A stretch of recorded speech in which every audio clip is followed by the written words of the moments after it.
I don't understand electrical, someone is saying. It's too much information. I'm not good at it. 8 steps, 8 pathways, 8 things to remember. Let's go. You ready? Number 1, high tension. Number 2, low tension. Number 3, starter. Number 4, charging system. Number 5, electrical components. Number 6, the fuses. Number 7, the wire. Number 8, boom, lights, bulbs.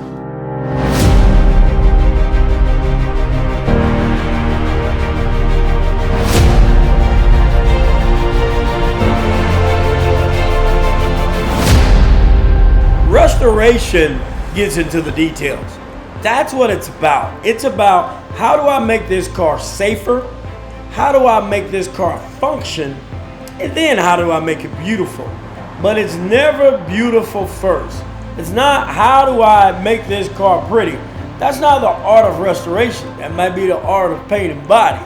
But when you start talking about restoration, which deals with preservation, it deals with making the car safe and making the car function, we have to look at a couple things. So you take this 1951.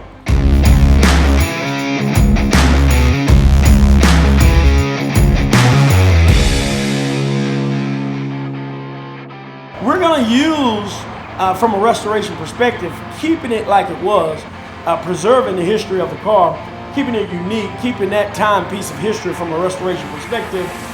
We're going to use this gauge cluster. Now, why are we able to use this gauge cluster? Well, when you start talking about restoration and you start getting into a lot of electronics and things of that nature, it changes the game. But this one here is not electronic, it's mechanical. So the fact that this is mechanical and it's not digital, it gives us the ability to reuse this. If it's a mechanical gauge, it doesn't care if it's 6 volts, it doesn't care if it's 12 volts. Now let's move on to another part of the restoration process. And so when you start talking about generators and alternators, now things are changing. And so when you start saying from a restoration perspective, I want it to look right, it's not about beauty, but it's about being true to the aesthetics. So what do? Well, one thing about the alternator and the generator, they have one thing in common. Both of them turn mechanical energy into electrical energy. It turns it into a power. And so we take that energy, we turn it into an electrical power. Both of them do that. Now, so why the alternator, why the generator? The biggest problem with the alternator, when you start talking restoration, here you have this 1930, 1950, or in this specific case, you have a 1951, and you got an alternator sitting there. And if that bothers you, it doesn't bother me from a restoration perspective, because functionality is important, and budgets are important, and cost factors are important. And so when you start talking about the alternator is cheaper to produce, it is more efficient, it is more rugged, and it produces more output than does a generator. But one thing about the generator is what? It looks right. It looks period specific. But when you start putting aftermarket components in, sadly, the generator cannot keep up. Well, we're talking restoration, so what can you do? Well, there's the alternator / generator, or the generator that has been reconfigured to operate as an alternator, or maybe we can say it's an alternator that is built to look like a generator. But the point is, you will have the aesthetics of the generator, but you will have the functionality of the alternator. So when you are restoring a car, we spend time into the aesthetics. We spend time in the details. One more tip at home: if you're restoring your car at home and you're into the electrical system and you put an alternator on, don't run the alternator through the voltage regulator. It's not going to work. It has its own internal regulator. This is the LS9 Power 1972 Chevelle. Fresh wiring on this car. So we talk about the electrical system, the 8 components of the electrical system.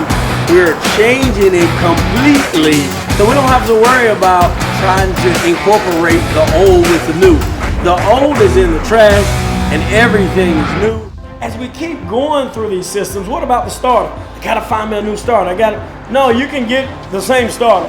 The starter, if you're restoring your Classic, the starter does not care whether it has 6 volts or whether it has 12 volts. The Mr. Starter says, I don't care.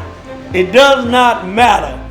And so you may have to change some components like we did on this 51, We had to change the plunger on there. We needed an extended comb for that solenoid, and we needed a starter solenoid. So we changed some things, but for the most part, we use the same starter. Now, I will give you some background information. The motors may be compatible with both, but the longevity of that is not quite the same. The 12 volts work them just a little bit harder, put a little bit more pressure on them. Now, I need more power, the 6 volt won't work. Now, some things the individuals do, sometimes they get an 8 volt battery. They put an 8 volt battery, puts a little strain on the system, but the system can kind of handle it. That's a little trick you can do sometimes, go and do it at home. So that's something in that system. Now let's go, remember we said high tension?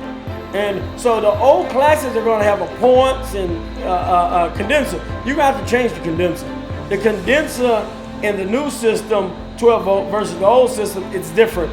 So you're going to have to make a change in that system as well. So then we already addressed the charging system and the starter system. Well, what about some of those other small things I talked about? Well, one thing you're going to have to change, you're going to have to change every light bulb in the car.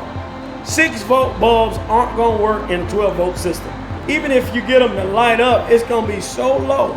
You're talking about candle night with Ben Franklin. It's going to be low, low, low. So you just change all the bulbs out, 1156, 1157. But you're going to have to change those bulbs out so that your car can function, your car can work.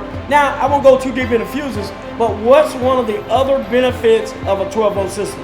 I use a Highway 22 in my restorations. Now, why do they call it a Highway 22 Plus? The main reason is you have 22 circuits. So you say, well, how many circuits do you need? Well, if you have an old classic, old hot rod, you're talking about 13, 14, 15 circuits. That's it.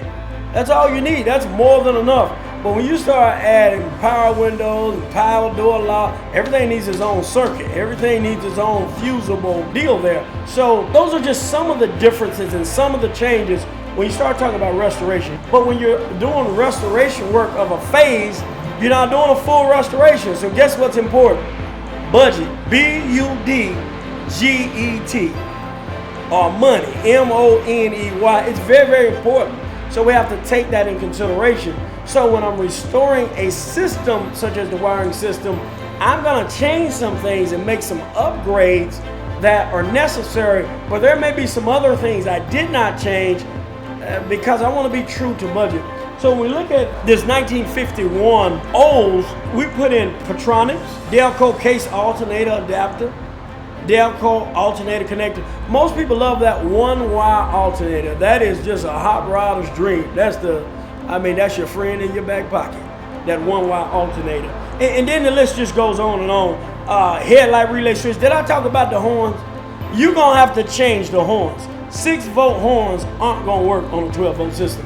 So when you start changing the wiring, and sometimes I get in trouble because I tell an individual, we're gonna change the wiring, we're gonna upgrade it to 12 volt, and sometimes I fail to recall in complete detail that in this modern society, we're oftentimes selling hot rod and restoration product to a consumer who really does not understand the systems. And so that's why we came up with these restoration master classes to help individuals and try to break it down and keep it simple, give you the 8 points of electrical system so you can understand those points of the electrical system. But we have to teach that, yes, I'm gonna change the wiring, but oops, there's some other stuff I gotta put in. I gotta put in a grounding kit. Oops, there's some other stuff or some grounding straps. And there's some other upgrades that we mentioned earlier. I hope that helps you. That's Restoration Wiring 101.